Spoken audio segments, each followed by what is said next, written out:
Uh, it's kind of like when they was doing the whole Bitcoin thing, right? They had no rules and regulations. It was just running. And then what they start doing, they start yoking up on the chain. Like, wait a minute. They start pulling back on it. It was like, wait a minute. There's too much going on. So we already know they're gonna set definitive parameters when that money get to going, right?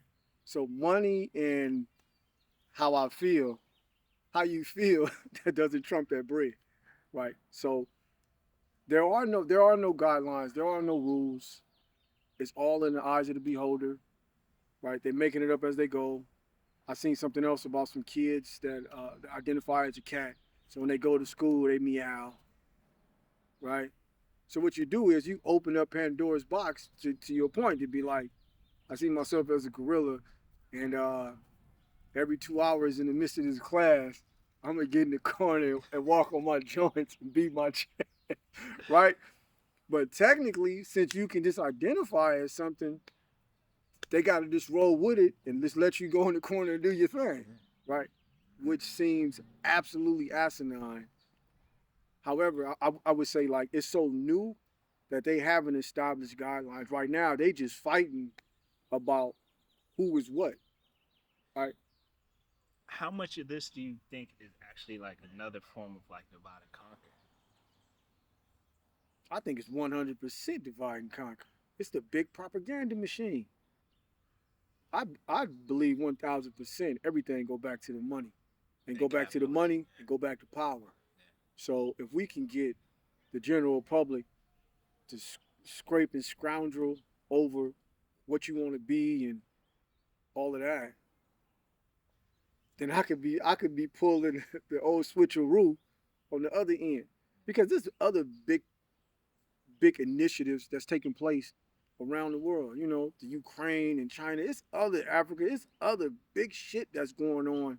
Man, I really they don't give a shit about who identifying as whatever. That's just all smoke and mirrors, man. If we can get the general public to put their mind and eyes on that, we can rob everybody else blind over here. And I don't think it's like no American thing. I do think it's like some global freaking uh, uh, um, entity that's doing this. I don't think it's like America per se. I think it's all of them.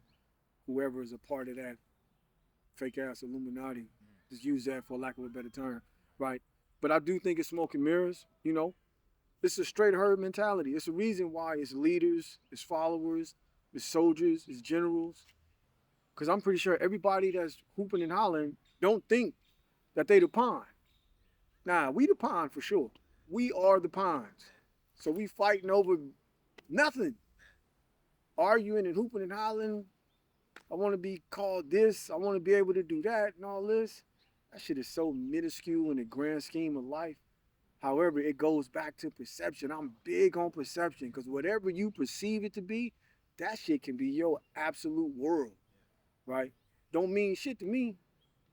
I also understand though it can mean the world to the next person. And so what they do, people marching, people was tying themselves to trees and shit and all type of shit that I consider crazy.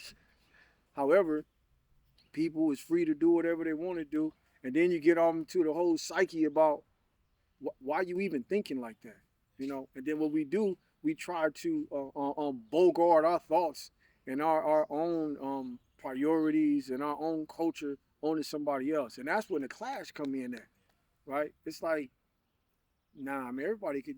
I really be like everybody could do whatever they want to do, and as long as it's not detrimental or affecting like in a negative aspect, right? Yeah. As long as it's not doing that, man, I don't. You can do and be whatever you want to be. You know, whether you again like you want to tie yourself to a tree because they cutting down the tree in front of some college. I mean, shit, I consider that crazy. Yeah, and that's my whole thing with the